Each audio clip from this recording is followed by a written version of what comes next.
Hello and welcome to the weekly MG EVs podcast, streaming live on Monday, the 5th of July, 2021. We're here to talk about MG electric vehicles. Welcome to the weekly MG EVs podcast, streaming live on Monday, and the MGHS, and we're hoping to inform and entertain you for about an hour or so.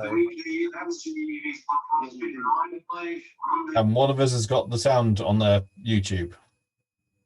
It's not me for a change. Yeah, sorry everybody that's listening, but it's someone's that's it. So I'm Stuart Whitman, username Stuart46 on the forum, and joining us this week are MG EV owners Mike Fisher from South Wales. Hi, username Fisher on the forum. And then we've got Dave Bell from North Warwickshire. Hi, FCAT53 on the forum. And we've got a welcome return from Mike Proctor from Kettering. Hi, user forum name Mike. Yeah, welcome back, Mike. We've been a bit of a while since you've been back, isn't it? I think probably a few months, isn't it? Yeah. Okay, nice to see you back. And then from North Yorkshire, we've got Innovations Development Manager at Chorley Group, Miles Roberts. Hi everyone, miles per kilowatt hour on the forum. And we are expecting John Griffiths from Oslo in Norway along shortly, but he's let us know that he's a little bit delayed. If you're watching live, thank you for joining us, and please click the link, sorry, not the link, but the like button, and join in on the discussion on the chat window. We do like to get your comments, and hopefully we can respond to some of them as well. So welcome along. If you're watching later, thank you for choosing to watch this video, and please subscribe so you can get a notification when we go live next time. So in tonight's podcast, we are chatting about the running costs of our MG ZS EVs and the MG5, MG car sales and Marvel R news from Norway. We've got Gridserve news and anything else that you want to talk about. So if you've got any comments, any questions, opinions even, we quite welcome those, then please put them in the window and we'll do our best to have a look at them and respond to them as and when we can. Right, so we're going to start with running costs on our cars. I have a little formula that I go through just to see how much it's actually costing me, comparing the amount of electricity to the equivalent amount of diesel that I'd use if I spent the same amount of money. It's on the screen there now. I do a regular 170-mile journey, which is kind of towards the end of the MG5 range. And last week I did it without having to charge, and it cost me, I think it was £4.12. So yeah, £4.12 to do the 170 miles, which equates to around about 250 miles to the gallon. Does anybody else work theirs out that way, or does anybody else have any formulas, or how do you keep an eye on your costs? I keep a spreadsheet, or at least I did up until I moved. So this is for the first 14,000 miles of owning the car.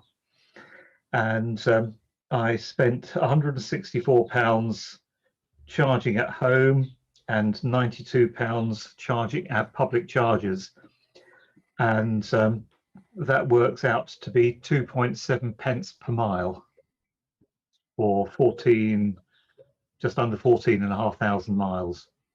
Wow. Now, as you can see up there, I try and charge the car as much as possible using solar, and so the charging costs when that is charging is obviously zero. Yeah, I know I've got the cost of the solar to pay for, but that aside, so it's very cheap.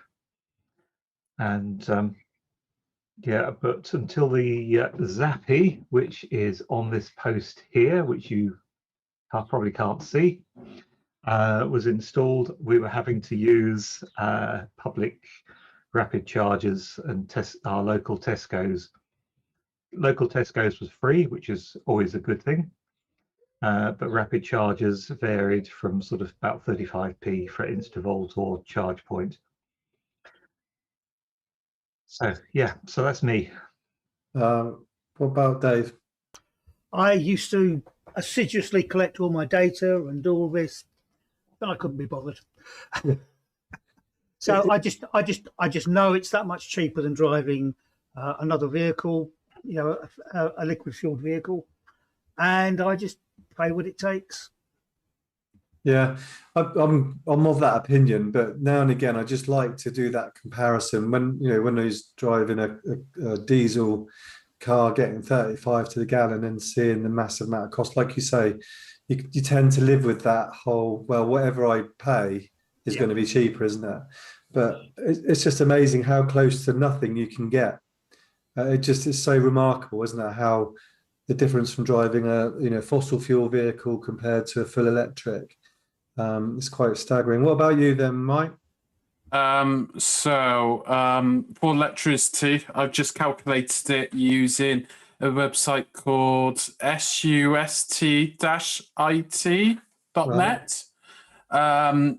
25 miles distance to and from work, 3 miles per kilowatt, which is borderline average. 5.5 pence electricity, it works out to 46 pence a journey. Whilst if I did it with petrol, using a fuel economy app, it comes to £3.69 on fuel. Yeah. So massive difference. Yeah, definitely. I think because I've worked in MPG so much over the years, doing sort of 25 to 30,000 miles a year.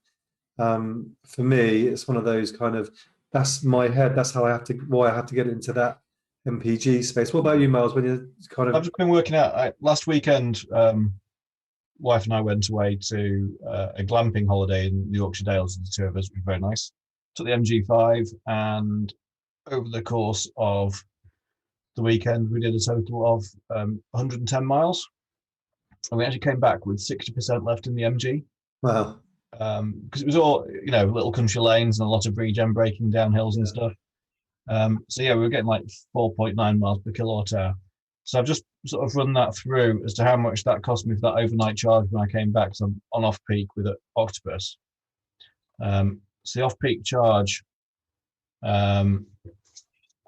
cost me something like £1.50 for 110 miles. So I think that works out somewhere in the region of about 500-600 miles per gallon. Wow. Equivalent cost. So yeah, when that's when you say to people how cheap an electric car is, that's sort of where we're at. John, hi. Hi, hello. Sorry I'm a bit late. We've had a terrible thunderstorm here. No problem. Oh, crikey. Got our weather from yesterday then. Yeah, absolutely. Sorry for a tardy appearance. Seems that way. Well done for making it through your thunderstorm. We're just talking about how we calculate our costs, and I was talking about how I convert mine into MPG because that gives me my kind of real world kind of 250 miles to the gallon. And going back on that journey as well, that 250 miles to the gallon, I wasn't hanging around either. That was the first journey where I didn't care about the aircon. I think it was about 13, 14 degrees when I left home, and it was in the 20s when I was on my way home as well. So I was needing to get back for a football match. So I didn't hang around, and obviously didn't, as I say, didn't charge on the way. So did you ever look at yours in any detail, John? No, not really. I think what we try and do is look at the total amount of kilowatts we use in the household. And I think what I've seen is there's a huge decrease once you get to the sort of May period. With two cars, we were using about 400 to 500 kilowatts, which isn't a huge amount of money, but then suddenly it's dropped dramatically to nearly a half of that in end of May, for May and June. So in the scheme of things, I think if you look at how far you go, and I think somebody once said that the amount of diesel that they put in a car each month, it's really so little that it's crazy, Yeah, I think it's one of the most enjoyable bits about having an EV, isn't it? I think just how it's not necessarily meaning that we're all kind of tight either. What just staggers me is the difference between the two, really. Obviously there's an outlay to start with, isn't there? Which obviously you have to take a hit on, but I'm definitely sure that I've got my money back on the wall charger already and some. in the 6 months that I've had the car, and probably eating into, you know, the extra cost the car would cost anyway. So I'm more than happy with mine. Just haven't. Is there anything on the notes, Mike, with regards to how people keep theirs? Um, I gave it. yes, Stephen Green said gave up working it out. It's so much cheaper. Yeah. And Jake thumbed that as well. The one question that did come up from Adam was a quick question for Miles. Any update on the infotainment software updates for the MG ZS EV? It is available. I believe Jake's had his update done. It's supposed to be a quicker boot up and basically stop it crashing as much and slightly less lag. I've not had a chance to get it done on my wife's car yet because we're away and then she's been working and so on. But I will do hopefully soon. But yeah, no, it is available. So if your car's going in for service at all, it's one of the service updates that should be done when your car's in. It's just, yeah.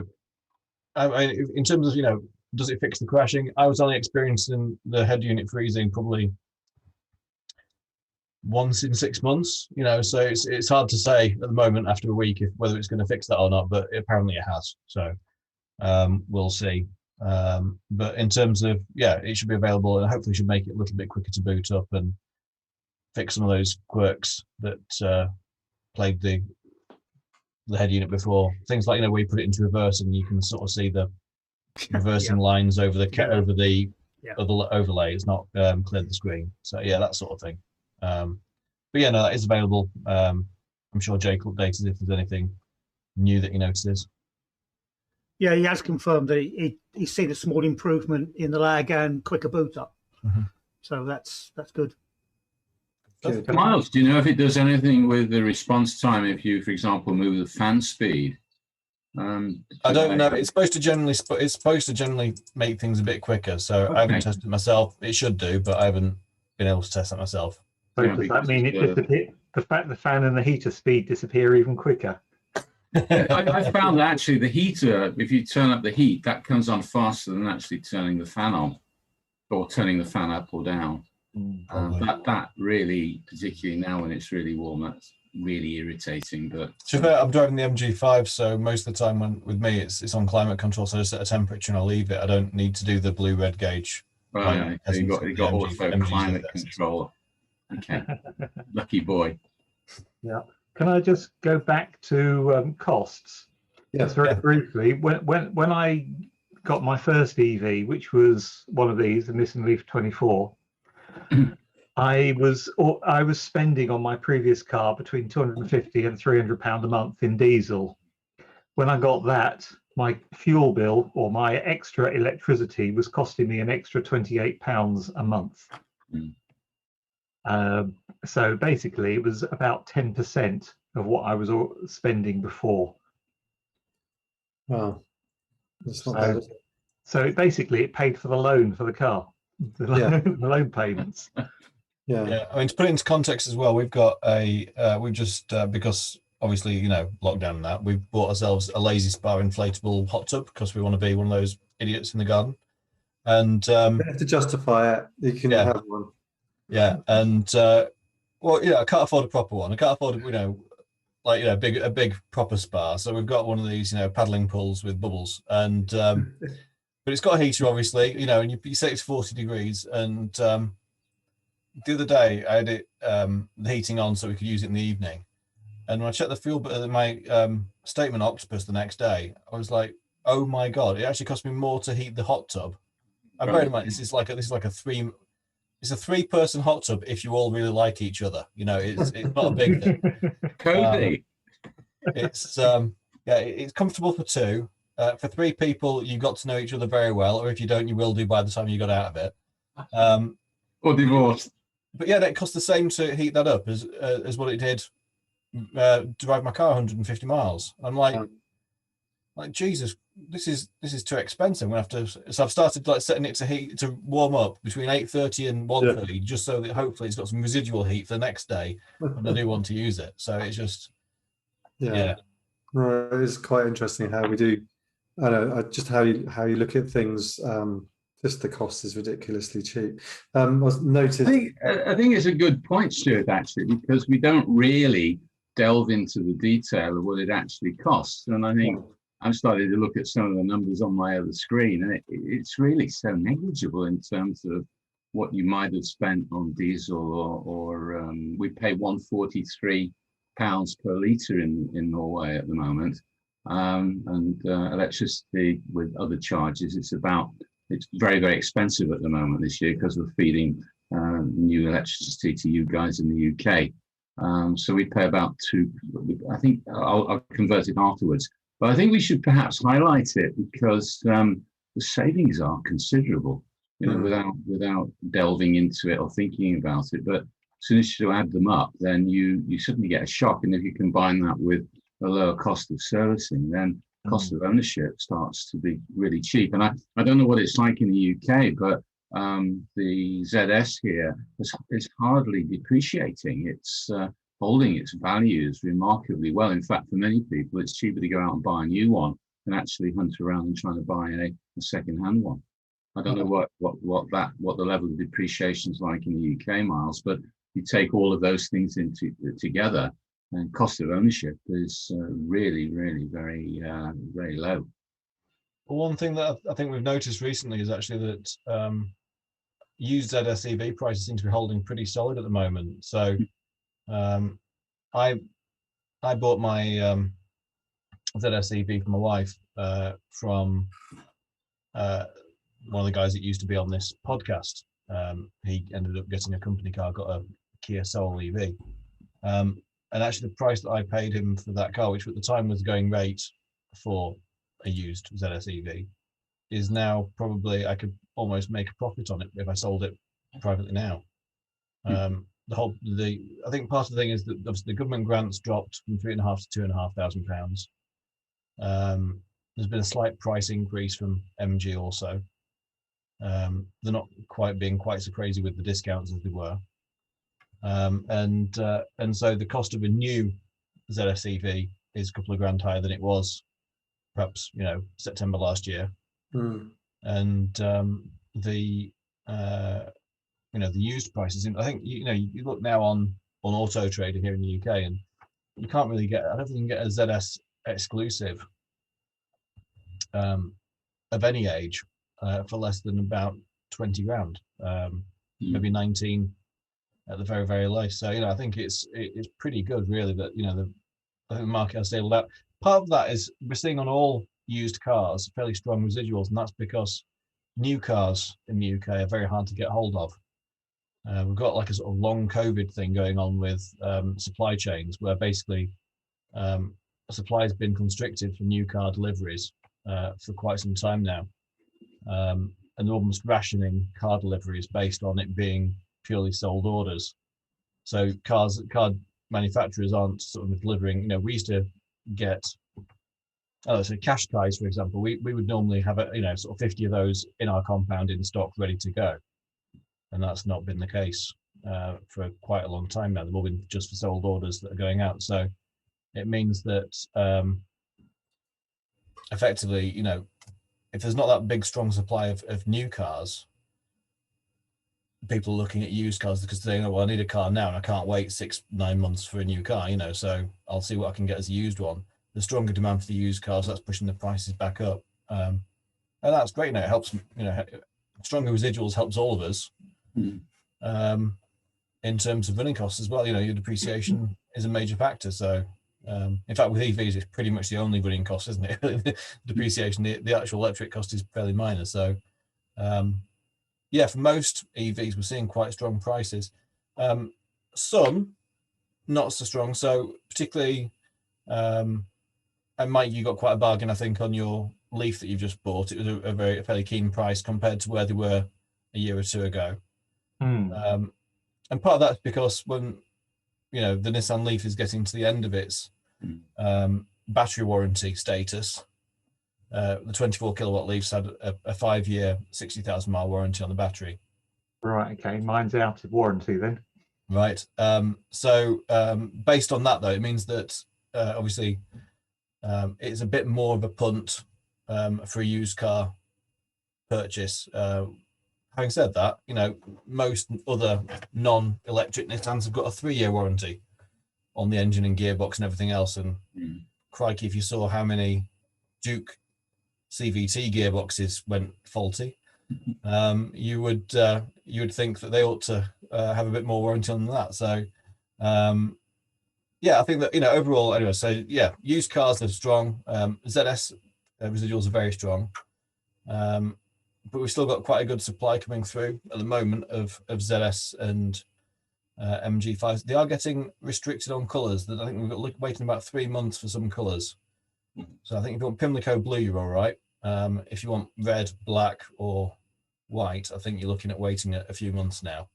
Worth waiting for Team Red. Team Red's the way to go, I think. It would, to be fair, although we have just got 50 ZS EVs in Pimlico blue that we've ordered. So if anyone would like a ZS EV in Pimlico blue, we've probably got all the stock for the UK now. A nice one, Michael. But being patient, Team Red's a nice colour as well. But bearing in mind what Mike has just said about the warranty, then certainly knowing you've got 7-year warranty on the car, again, is another plus. So if you know, something to really push.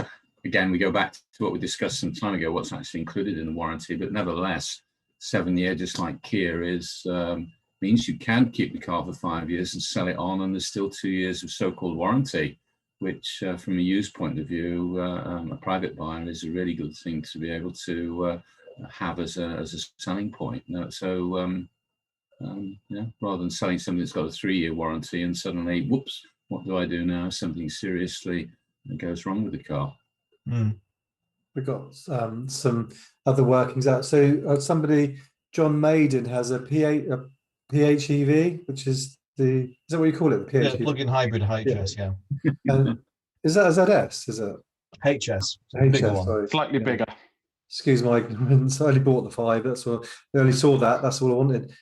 So he's saying that he gets 35 miles on the EV. On Octopus Go, fast to full charge is 71 pence. So working it out miles per gallon, as I do, he's on 277 miles to the gallon.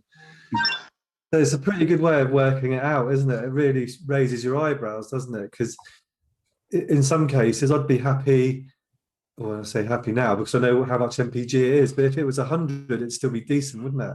Oh no, and that's the thing. I think a lot of people, when you're having the conversation, when I'm having the conversation in the showroom with people who are new to EV, and I say, you know, look, they're saying, well, how much does it cost? You know, am I just going, you know, yeah, I'd have to buy petrol, but is it just going to put that cost straight onto my electric bill?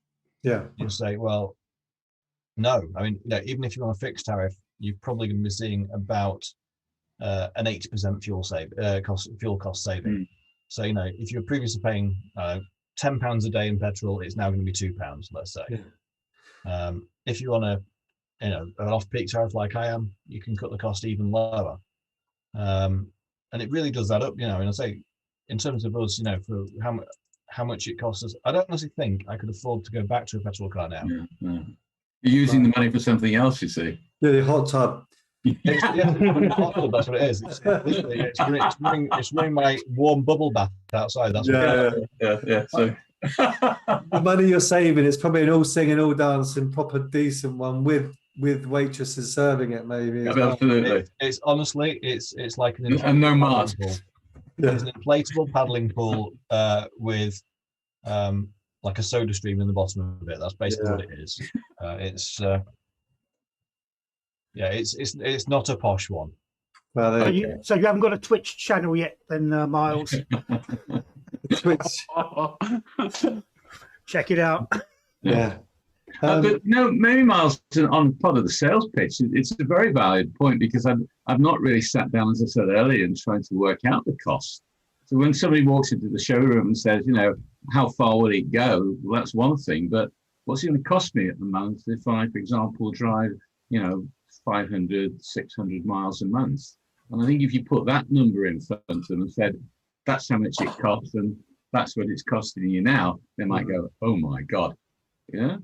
Yeah, and we've got quite a lot of people. I mean, Mike as well. Saying the sort of typical example we give people is that they say, oh, I'm driving an old car and it's it's not depreciating. It's an old Mondeo. It's I run it to the ground. It doesn't cost me anything apart from it's costing £250 a year for car tax now, and it's costing that's 20 quid a month, and it's costing you let's say £150 a month in diesel to not really go very far either. Well, when you put it into that, so you got £170 a month that you're using on that really old car. When you put that towards a monthly payment on a brand new car, that would have a whole lot of features that your old car wouldn't have, plus warranty, plus better general drive. You're almost a long way towards paying for the car itself. Yeah. Before anything else is taken into consideration. So I think this is why I say I would struggle now to justify buying a petrol car, because just on the cost side of things, I think if you think like an EV that, let's say an EV costs £300 a month on a monthly payment on the finance. Well, if you get an electric petrol car at £300 a month, you might have quite a nice car for £300 a month, but then you've got to fuel it as well, and that's going to be an extra, at my mileage, probably £200 a month. And suddenly you're getting onto what is, £500 a month for something you drive from A to B. And you think, that's a mortgage payment for some people. So it's or a bigger house, or a bigger mortgage. Yeah. Well, that's literally where all my money's gone. To be fair, yeah, I'm mortgaged up to the hilt here. So my broom cupboard, that you wouldn't think it, but yeah, it's yeah, I'm mortgaged to the hilt. To be fair. I think it's only Tesla over here anyway. I don't know whether they're in the UK. They actually do show you the saving based on your mileage if you buy. So they give you an indication of what your saving could be based on a comparison with a nice car. So, but it's an interesting point, because it's really a lot of money, but you get used to it and you ignore it. Again, it depends whether you've got a company car. I'll come on to that a bit later when we talk about Norwegian car sales as to the way it goes. But if the company's paying for your car, then really it doesn't matter depending on your tax level. So, but anyway, that's a bit of a diversion. Okay. Anything else, Mike Fisher, on the chat? Yes. Just scrolling up to it.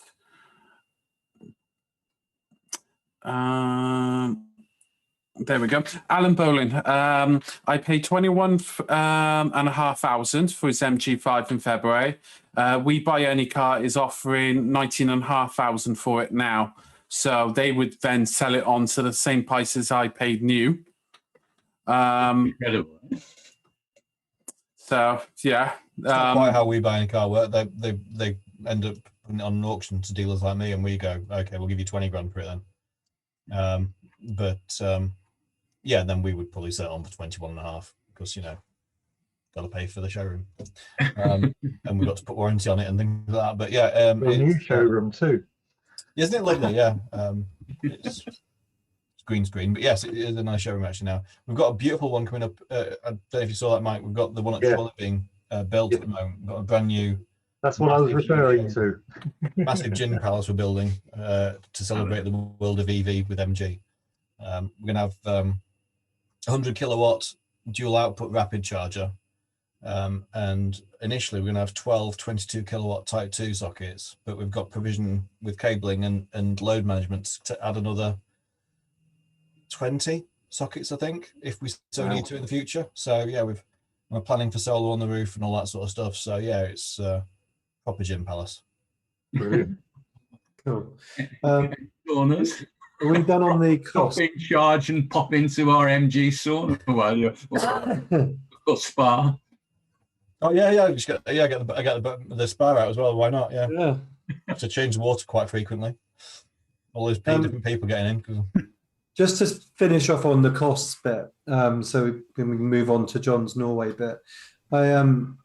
Octopus Go seems to be the best thing, doesn't it? If you're charging overnight, is it not, Dave? It can vary as to how much you want to buy, swallow the other costs. So the big expensive lump in the evening, and also the daily cost is quite high. Right. So it can be very subtle as to whether it's worth it or not. So Octopus Go faster that I'm on, I pay 13.3 pence Yeah. peak rate. My off peak starts at 8:30 p.m. and goes till 1:30 a.m. and I pay 5.5 pence per kilowatt hour. Yeah, that's good. So that works out the best for me because it means in the evening I can still do like, washing, tumble drying, that sort of thing. Put the dishwasher on at That's the sensible problem with time. Agile, isn't it? It's that peak cost. Yeah, I've got a friend of mine has gone on to Go, and he did notice though that I don't know what mine is now because mine's not very fast. I think mine's the 11:30 to 3:30 tariff, which is about 4.5 pence. But he noticed it's GMT and not British summertime. Does anybody else notice that? No, Yes. mine's working, I think.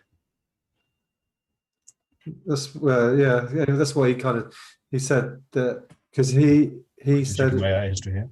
Can't get my hours around the right way because of the plus and minus, but he actually pointed out to me that you could either charge an hour earlier or an hour later than 11:30 or whatever it is. Mine seems to work. No, mine seems to work okay, does mine? Okay. So my time is set to come on at 8:30 and go off at 1:30. And What are you being charged? Oh no, I've got one little graph. That's a different tariff, isn't it, to the one that I was just talking about? Yours is It's go faster rather than go, but it's the same. It works on the same basis, just different sliding scale thing. But I think I only get my tariff. You only get 4 hours in the middle of the night or something. Yeah, but you get a lower. You pay less per kilowatt hour. I pay 5.5. Think you pay 5 or 4.5. Yeah, 4.5. But so yours is on British summertime, is it? Appears to be, yeah. Oh, okay. But Mark, is that fixed, that payment, that cost per kilowatt, is that from a given time to another time, and then that's all you pay? Yeah. Yeah. The tariff. I think the tariff comes to an end at the end of August as well, so I need to work out what they can give me after that. But ours is averaged out over a month, so it's calculated every hour. So there is no cheap tariff between it. Just the cost of electricity goes down. So working it out at the moment, it's about 17 pence a kilowatt here at the moment, which it's up by 200% from what it was this time last year. And so when you charge at night, it's a bit cheaper. Some people predict, as company will predict what they think the price is going to be.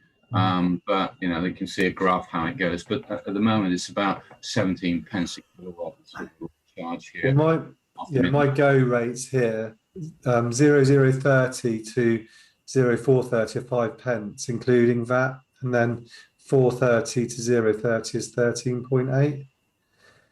But I've also referred 2 people as well, which has given me whatever it is, £100 back in as well. So that drives the cost down as well, doesn't it? Absolutely brilliant.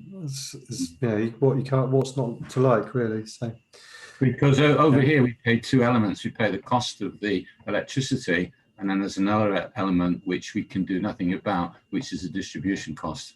Okay. Yeah, we have a day charge, like a fixed rate as well. I've just been looking at my figures. My average over the last 28 days for my electricity is I'm paying 8.42 pence per kilowatt hour on average. That's about 50% of what we're paying over here. Wow. Yeah, if it was on a fixed rate tariff, obviously I would be paying like near enough double that. But it's by offsetting, basically by using that off peak tariff and using as much as possible off peak. It works best. But yeah, it's it looks pretty good, to be fair. But yeah, since I got my hot tub, I've noticed that where I was sort of like using sort of like 2 or 3 pounds of electric a day, it's now sort of like 3 or 4 pounds of electric a day, which is not appealing to my Yorkshireness. Just looking at the end of so Keith George, one of our regulars, saying EV Energy give us 2.5 pence per kilowatt hour of charging and Amazon vouchers as well. Has anybody got the EV Energy app? I have, but I've never done the vouchers, to be honest. I've never really looked at it. I must look at that. Yeah, that sounds like a reasonable deal to repair after a while. Yeah, definitely. Quite a bit of electric at home. Yeah. Okay, should we move on then? Mike, is there anything else relevant to what we've been speaking about? Richard, chat case said swapping over to Octopus, and even the peak rate was cheaper than my old supplier, which was British Gas. Yeah. And I quickly pulled up my Octopus energy bill. The time zones hasn't changed between periods. It looks like they added an extra hour during the changeover. Right. Okay. Fair But enough. a peak rate for me, because I'm on the go faster. So I added an extra hour peak rate during the changeover time. Okay, cool. Right, should we move on then? We already took, yeah. So John, do you want to do your bit about your news? Yeah, why not indeed? I think John's I don't news know whether from Norway. Stuart's going to pop up a picture to, assuming Stuart's running the back end, is he? Yeah. Today? Yeah. Because I haven't got it on my screen. No, thanks, Stuart. Yeah, it's probably a bit of a delay. Yeah, bumper months in Norway in June. Most cars ever sold in a month, ever. There were 20,392 cars sold. And if you took UK as a percentage, in Norway as a percentage of the UK, that would have equated to between 230, 240,000 cars in a month. So it was a huge number. One of the things I would highlight is just to show you what a crazy country this is.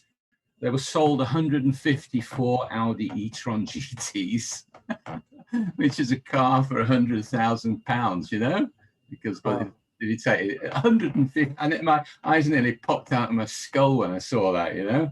I don't know how many Taycans were sold, but the MG's holding on.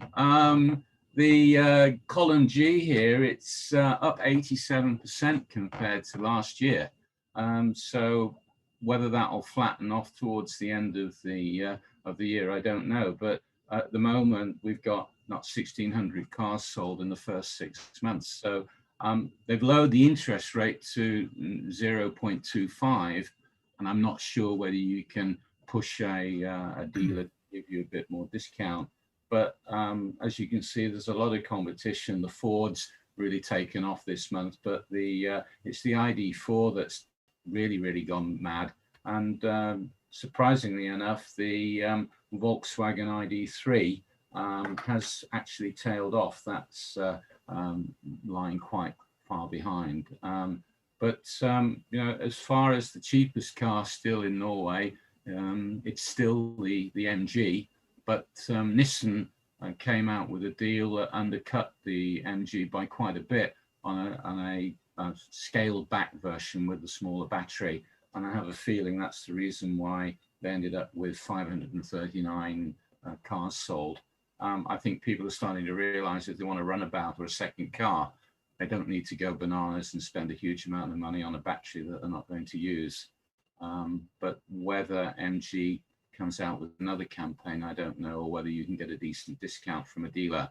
Up until now, there's been no discounts. I've seen the lease rates go down a little bit, but there's a few more cars coming in. There have been huge orders for the new BMW iX4 and the big one, the big iX, the biggest orders, pre-orders that BMW Norway have ever seen. The other big thing that, and Les had commented on this today, was we had 64.7% electric sales, full electric sales in Norway, which is just absolutely crazy. And I did answer him by saying a lot of it is to do with the discount. There's no VAT, but 3 out of 4 private sales now in Norway are full electric.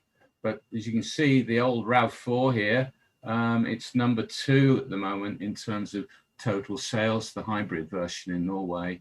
And they've got actually 3 cars in this top 20, the CHR and our good friend, the Yaris. So some of these smaller cars are still holding in there, but 64.7 was a shocking number. Whether it's to do with this, maybe a governmental going to change governments here at the end of the year, and they're threatening that any car over about £50,000 that's electric is going to start being charged for VAT.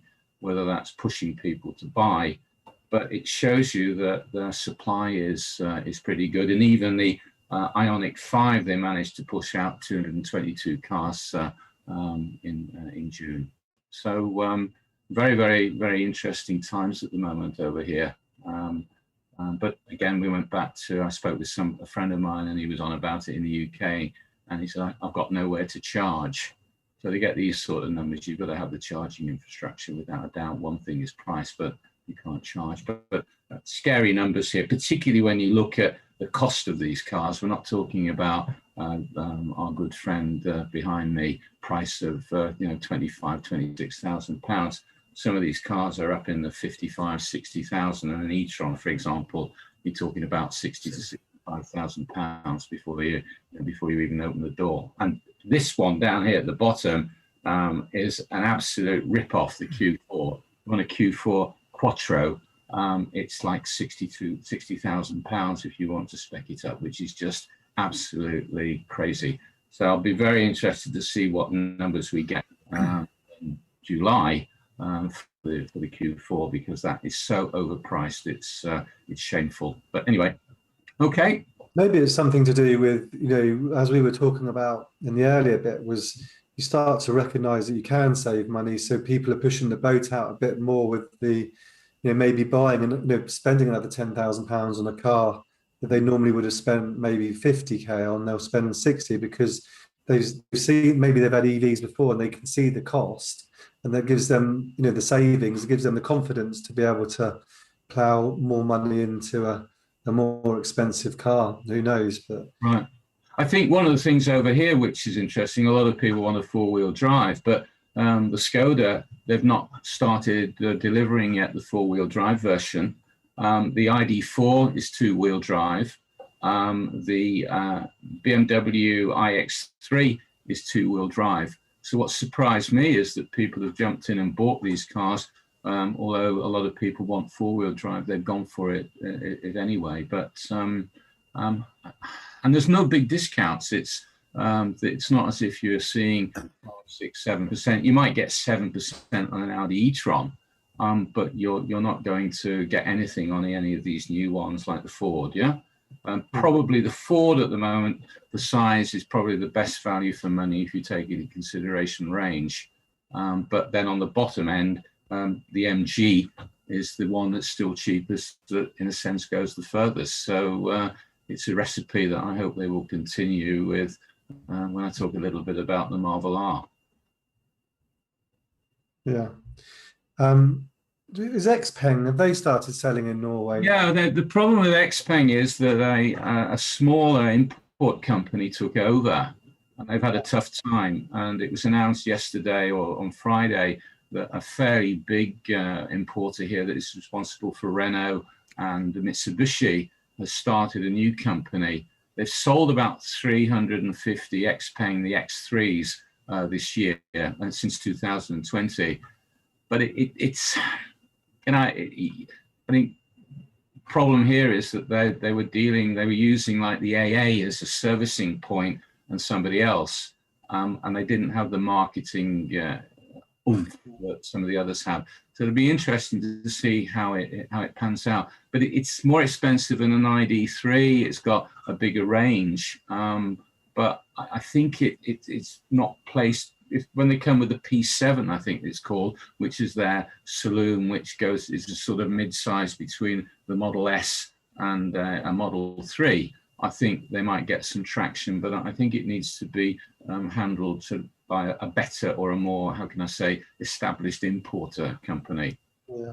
So this year we've got Neo opening up, and they've not issued any prices. They've got a few cars trundling around in Norway. They've got an advisory board, and that's something actually I would say to Miles, if you can get into MG, to say, you need an advisory board. Neo went out and asked for people to contact them, and a couple of people weren't driving fancy cars. There's a guy driving a ZS EV, and he got on their advisory board and was given a car to take around and come back with comments on it.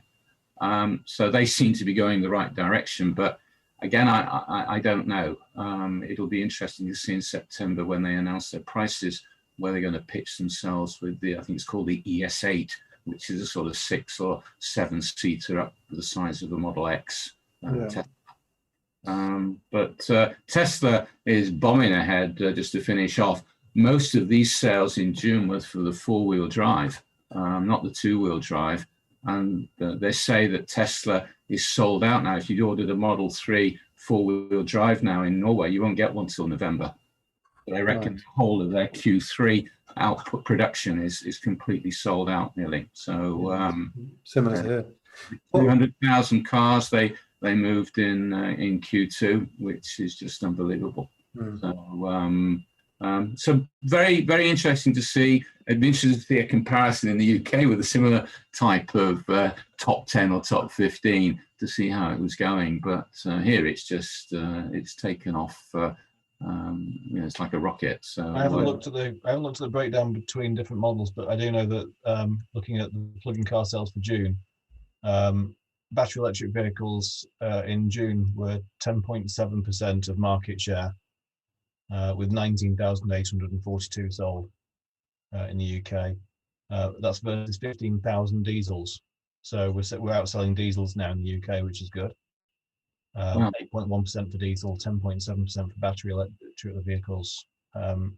When you add in plug-in hybrids as well, which were 6.5% of market, it means that overall plug-in cars are now 17.2% of the market in the UK. Significant. If you went back 2 years and saw what that percentage was then, yeah? Oh, crikey, yeah. Yeah, no, it definitely. So, the sales are definitely up and up. I mean, year on year, battery electric vehicles are currently 138% up on last year. So last year to date was 30,900. Now we're currently on 73,893. So yeah, we're up a long way versus where we were last year. Obviously last year in pandemic though, to be fair. Of course. Best sellers in the UK in June was Tesla Model 3 was the best selling car. Again, amazing, eh?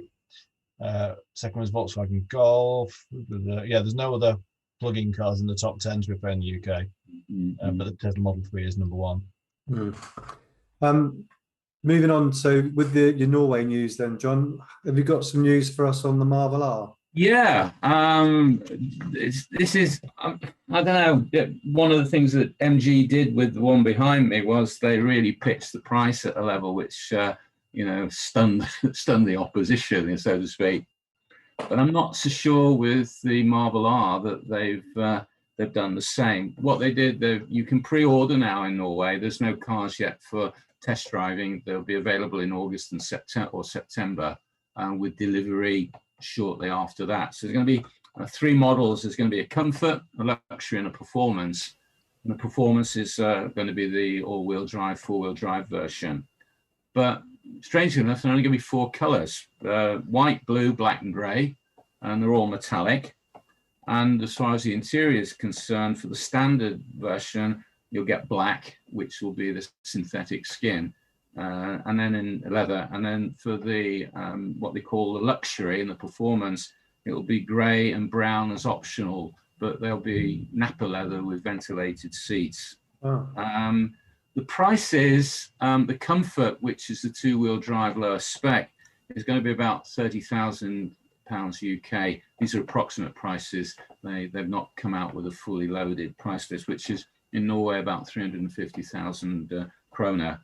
And for the performance, which is the 4-wheel drive, is £36,000. And that, the difference between perhaps the Marvel R when you compare it to an equivalent ID4 or an ENIAC, is that it appears there's very little to put on it. I don't even know whether metallic paint will be included, but everything else is standard. So there's absolutely nothing to put on it. It's going to have the infotainment, which will be Wi-Fi enabled, and an app with this big screen on it. So it's very difficult to do a comparison between a Volkswagen ID4 4-wheel drive, which is a bit more expensive. Yet by the time you load it with all the gubbins that you need, it's going to be considerably, probably 20% more expensive. But its Achilles heel is it's not got a good range. Haven't converted it to miles, but it's 400 kilometers for the 4-wheel drive, which, if I did a quick math there, is 400. Just a sec. 248. Yeah. And the boot is not that big. It's about 330, 340 liters. Oh, wow. So I don't know how you can have a boot that size with what really is a C segment of vehicle. It's probably CX-5 Mazda size. It certainly is it's longer than an ID4 or an ENIAC, but why they've got such a small boot, I don't know.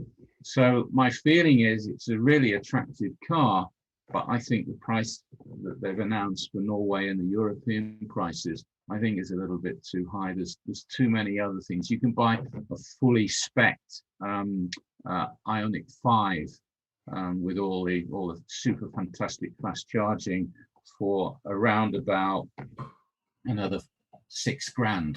So you can get that for £42,000. So I don't know. It'd be interesting to see whether they're testing the market to see whether or not people will reserve it. It's a fantastic looking car, and there was a picture that I sent over to Stuart of the interior, and if you see the brown interior with there's Alcantara, it looks really good. So I think it's probably a step above the HS as in terms of its interior quality. It's got Bose stereo. It's got vehicle to load, so you can run a microwave off it if you're camping. You know, a bit like the Ioniq. But they've not actually come out and said what it'll charge at. But based on the numbers, it looks to be about max of 80 to 90 kilowatts. But it's got an onboard 11 kilowatt charger, so it's up there with some of the specs. But I don't know. There's a lot of choice out there at the moment, so it's a pity it's at the moment not scheduled for the UK, because it would have been interesting to see what sort of expected prices would have been. I think, I mean, it's not slated for the UK, and I think that the launching in, well, it's not available in Right and Drive at the moment, basically. So there's no point in making it in Right and Drive unless they know it's going to be a success at the price point. So it sort of makes sense to launch in Europe, see how it goes in those markets, and then see about bringing it to the UK, or bring a sister model to the UK that's designed as a Right and Drive from the start. Stuart's put up the post that I put up. It looks really, really nice inside, but perhaps people will just say it's got everything. I don't need it. It's got ProPilot, everything. You know, if you go and buy an ID4, you don't even get rear sense. You know, the or airbags and things like that. So by the time you've ticked off. So hopefully in their marketing blurb, they will say this is what it would cost you if you bought an ID4, and then again you've got the 7-year warranty with it. But I was a little bit disappointed when I saw the pricing. I thought it would have been nearer £34,000 versus 36. You know. So size-wise, is it comparable with the ZS then, or a bit bigger? Oh no, it's up. I would say. It's longer than an ID4, and the by quite about 6 or 7 centimeters. And it's got a pretty decent wheelbase. I think the wheelbase is like 2.8. I think size-wise, you could compare it to an I-Pace. Right. Oh, okay. So it's not a small car by any stretch of the imagination. But again, it's this business now of everybody's punting out this new BMW that will come out, the i4, even an M, which will, Mars, I wouldn't say it's one for you, but it's 3.9 seconds to 62 miles an hour, yeah? And they're offering, they reckon it's going to do 540 kilometers WLTP. So the problem here is a lot of people still have got range anxiety. And when you start looking at something that's 250 miles, you know, yes, it's cheap, but as Stuart alluded to earlier, maybe I want to spend a little bit more money on a brand new car and have something that perhaps is more future-proof. When I come to sell it and I turn up and say, oh, it'll do 325 miles on a full charge, is that a better selling argument than one that is stacked to the gunnels with all the goodies and yet only does 200 40, you know. It's a chaotic market, isn't it? Because there's incoming from, you know, like the next few months, even then the next few years. It's a really, we can't even put our sort of pulse on it, can we? Because we just don't know what's coming. And it must be a salesman's nightmare, to be honest. Personally, I think the Marvel R is a really exciting addition to the market. But I think they're doing, in the sense that Kia or some of the others, they come in with the first one, which is, you know, maybe you could say it's a loss leader, and the next one comes in better inside, more premium, and then the price goes up. And I'm not so sure that the market, particularly over here, is tuned in. If it's £25,000, that's one thing. But if it's up to 36 or 33, which might be the middle one, the what they call the luxury, then that's a third more to shell out on what else is on the market that might give you a little bit more feeling of comfort and security. If it's a BMW or excuse me, a Skoda or the VW, or even a Model 3 for that matter, that want the range. So. But if you spec up a Skoda Enyaq, you're talking 47k. Really? Yeah. Yeah, you could go. That's what's crazy about it. And an Audi, it's just absolutely horrendous. So I think when they start to really market it, and if it was in the UK, they'd have to do a side-by-side comparison. And as Dave said, this is what it will cost you for this. Are you willing to pay that for that additional range? And I think education from a sales point of view to people say you don't really need that. I did a trip weekend in my e-tron and did 260 kilometers, and I came back with 80 kilometers remaining. What's the point of spending 10 or 11 grand then for another 70 or 80 extra kilometers? It's a huge amount of money, but you know, some people have the cash and they want the range. So that's we'll see what happens. I didn't have time today to go and talk to the guy that we bought the ZS from, because he's one of the guys that sold the most MGs in Norway, just to get his feel for whether these were just teaser prices, to get some feedback from punters like ourselves as to whether it was in the right level. But certainly it's got everything. It's even got the big sunroof, so it's exactly the same as the ZS EV, but from what I've seen of the pictures, a quality product inside. Yeah. If you actually spec the Enyaq to match the MG ZS, the high spec one, it comes out at about 43.5. Wow. Which is quite a lump. Yeah, for sure. Well, yeah, it's like when you're looking at the 20s for the ZS or whatever it is now. Yeah. Okay. I know we're kind of running out of time because we do this all the time, don't we? Sorry. No, don't apologise. It's really useful information, but sometimes I think we set ourselves 3 or 4 topics and we never get to the third or fourth. And Dave, you had some Gridserve news, so do you want to pop that in now? Surely. Really, it was just an update to say that Gridserve are really charging ahead with their updates. Get the pun. And they've now got, at last check, 32 sites have been uprated, which is really good, including John O'Groats and Land's End.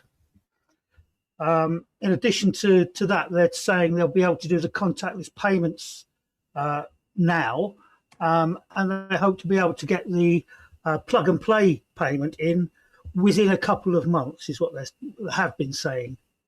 And I'm guessing that's about the same time that they're going to do the 2-car charging, because that again, 2 cars per pump makes a tremendous amount of sense.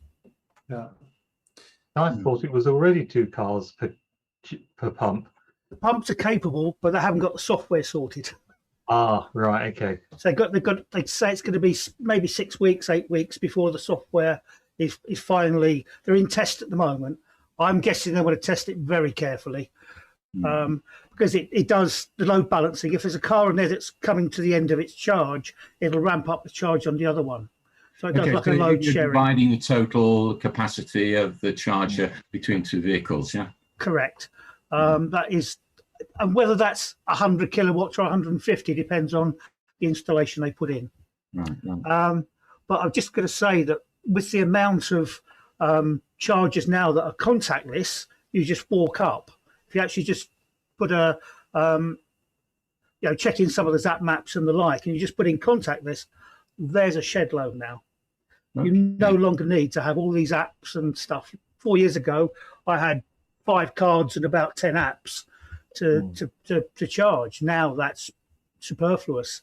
I've had a card, a Pulse card for 4 years. So that's going back because I no longer see the need of it.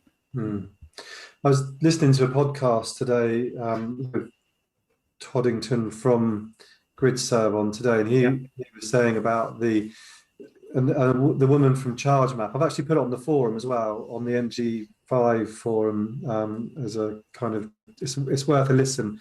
It's a podcast called The Bottom Line, and it's they're looking at ahead in the future where we can just dab our card and be charged for that. But there's a lot of people out there, especially fleet buyers, that need to keep a handle on where their electric cars are being charged, where they're being charged, how much they're being charged, and who's charging them. So the woman from ChargeMap kind of explained that it's not just about the private buyer that's quite happy to tap and go. They want to try and get everything into the same place, which is quite tricky. But they also spoke about charging at lampposts. I can't remember, somebody mentioned earlier in the pre-chat. Ubitricity. Yeah. How they are trying to get as many lamppost chargers going. But yeah. London is full of them. London has got hundreds. Yeah. Okay, they've actually, so you just open the side of the lamppost, or there's a socket on the outside and plug in, yeah? You've got a special EVSE that you actually have to get, which is an Ubitricity one, and then that identifies you, and then that charges you. Okay. In both ways. The street gets a bit dimmer at night though while you're charging on it. It's one of the things actually. I was speaking to an engineer a while ago, and about 4 or 5 years ago now, and a lot of these street lamps were originally set up for the incandescent bulbs, but have quite a strong power supply to them. Yeah. Obviously, since we've all gone to LEDs on the streets, you can somehow, sometimes it's gone from a street which had wiring capability to take, perhaps, a street with 20 lights that each was, sort of rated as, 100-watt bulb or more, 500 watt. Oh, wow. Okay, so if each one was half a kilowatt, so you've got 10 kilowatts of charging on that street available to you now because you're using LEDs which use a tiny fraction. So, correct. It makes it open. One thing about the Gridserve thing, I think the most interesting thing is that you turn up and plug in. It probably isn't going to suit me too well. I keep swapping cars. From a work purpose, I have them sort of 3 months. I sell it to somebody else, and suddenly I'll get a bill for a car that I sold because I forgot to take it off my account. But basically, I believe the way it's going to work, it's going to a bit like Tesla's way. So it plugs in, gets the VIN number from the handshake, and then correct. That's exactly how it's going to work. Yeah. But you can opt just to do contactless if you want. If you're going to be swapping cars, you can just say, no, I'm not doing this, because you have to opt into it to do it. Yeah. No, it makes perfect sense. The idea of plugging in, and I suppose that there's a massive you can't do it with same thing as with contactless. I suppose we've had the problem for ages with AC chargers. People saying, well, why can't they be contactless? And it's basically because the amount of charge you get in a short period of time on a contactless charger is minimal. And if you have contactless payment, which costs the card company about 50 transaction, there's no profit or even a cost there for them. With a rapid charger at 35 pence per kilowatt hour, it's easier to justify the handshake cost. You've got a minimum price there of about £354 up to £7 or £10. So it's worth that to do a contactless. Plus, it's a legal requirement now, isn't it, for new chargers? For new rapid chargers. For new rapid chargers, yes, it is. Yeah. There always had to be some sort of ubiquitous way of doing it. So an app was accepted for older chargers. But however, now new chargers have to have contactless. Sounds like you guys are a little bit further ahead than we are over here, because they've just gone out and said, it's a jungle and we need to do something about it. So I'm very, very surprised to see that the contactless charging is going over. By the way, there's one comment on the people putting comments from Jeff Cartwright, and he's talking about rumors on the forum about Tesla opening up its chargers to other EV owners. In Norway, what they've done is they've applied for a subsidy to put up some chargers in on the west coast of Norway and a couple of other places. And in order to get that subsidy, they've got to be open to multiple users, not just Tesla users. But they're talking about it not being before sometime out in 2022. So, in a sense, watch this space. But for Norway, that would open up a huge number of chargers. I go past one in the middle of the week on the way up to the mountains, and there's hardly anybody there, and there's 32 chargers. Wow. I think the only thing with the we talk about apps and the difference between the apps and the tap and go kind of thing is where these companies are cottoning on to. If you do have an account with them, they'll charge you less, won't they? Rather than just the tap and go thing. That's the way it works in Norway. You sign up and you get your discounts, or you do 10 charges. For every charge you get 10% credited. So I mean, they were paying the VAT game before by doing that. So we're doing the 5% VAT if you had an account, and then the full VAT 20% if you tapped and go. Really? Now they stopped doing that. It's going to be less. I think you're going to be seeing less of these, unless you pay for a subscription. Yeah, for sure. Even if it is with a subscription, what's it called? The VAT will be at 20% because of HMRC has actually told them no, only domestic houses qualify for 5% VAT. You guys, I'd forgotten about this. You have a different level of VAT for electricity to home, eh? Yep, 5%. 25. We pay 25%. That's why you're paying more per kilowatt. Exactly that, isn't it? It all adds up, doesn't it? Bloody hell, lad. Can we not run a cable from Shipley or wherever you are? reverse The voltage drop would be significant over the North Sea, I think. Yeah, this is probably true. So I'll have to go back to basics, pedal a bit harder. Okay, right. I think we better start wrapping it up, chaps. Is there anything more pressing to mention? Anything else? I just asked Mike, are you fully recovered now? Oh no. No, I'm walking. I am driving now. A little, well, more and more every day. But yeah, I'm running around. Well, not physically running around, but I'm getting around. But yeah, no, it's on the mend. It's doing well. But yeah, I've been incredibly busy on this project here. I saw you've got solar panels on your roof. It would be great to hear whether you can. Yeah. Well, we got solar, we've got an air source heat pump, we've got underfloor heating. Now, basically, we've gutted the house and rebuilt it. Have you got a hot tub? No. I'll sell you one at a good price. Yeah. Right, on that note, we've got a double layer of solar panels on to power it. Maybe we'll bring up the solar because maybe next time. I personally have got a friend who's heavily into solar, and he's just bought a Tesla Powerwall, and it was all sounding very good until I asked him how much it was, and I just couldn't see any sense in it because my 5 pence per kilowatt is just not really worth it. So, right, let's start. I went for that instead of a battery. Yeah, I get that. It costs about the same. Yeah, apparently. So maybe we'll cover that in another episode. Right, so we better get going, otherwise we're going to be in trouble with those that we're supposed to report to after this pod. So before we go, there's a few things I want to bring to everybody's attention. Scottish MG owners meet up on Sunday the 11th of July at Falkirk Stadium at 1 p.m. Please go along and ask Dave Stewart if he is the Dave Stewart from the MG EVs podcast. I think he's doing selfies and I think he's charging for them, so be careful because he doesn't miss a trick. So hopefully you'll have a good time there with Dave. He might do juggling as well, I'm not too sure, but I'm sure he's got many tricks up his sleeve. So say hi to Dave if he's there, and he Don't touch his sporran. yeah, and he admits that it's him. So it is the Dave Stewart. The MGHS PHEV, we'd really like to hear from you as well. We've heard from somebody this evening. Thank you for your input. Of the three MGVs, it's probably the one we cover the least, and we'd like to rebalance that. Obviously, it's still an EV, so we would like to hear your comments and opinions as well. I mean, like I said, I admitted earlier, I haven't got a clue about them because I wasn't really interested. I only wanted the 5 when I went to the garage to look at them.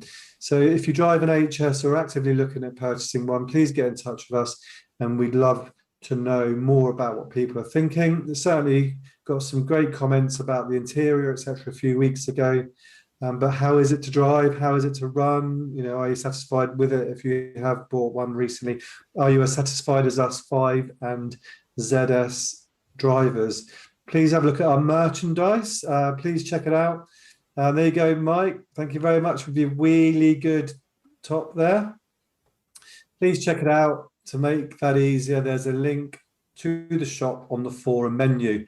And finally, if you'd like to support us, please consider the MG EVs Forum Premium membership for just £3 a month. It gives you the premium member badge, the ability to upload a profile banner, and the ability to select the MG Red theme. Also, a discount code for MG EVs merchandise. There's a full 10% discount if you do become a member, and you're helping support the community and this podcast. We enjoy doing it, but it does cost money as well. So that's it for the MG EVs podcast for this week. So thanks very much for tuning in or listening later or watching later. Many thanks to John in Norway. Thanks for listening. Yeah, and Mike Fisher in Wales. Good night, all. Mike Proctor. Good night. Kettering is another thing. And then we got Dave in North Warwickshire. Ciao, baby. Innovations Development Manager at Chorley Group, Miles Roberts. Cheers, guys. Thanks for coming along.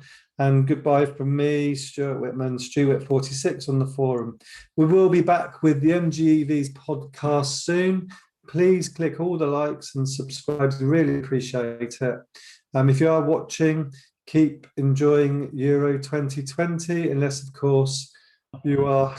I'm just reading a script. Scottish or Welsh. So bye. Welsh, Scottish, Danish until Wednesday.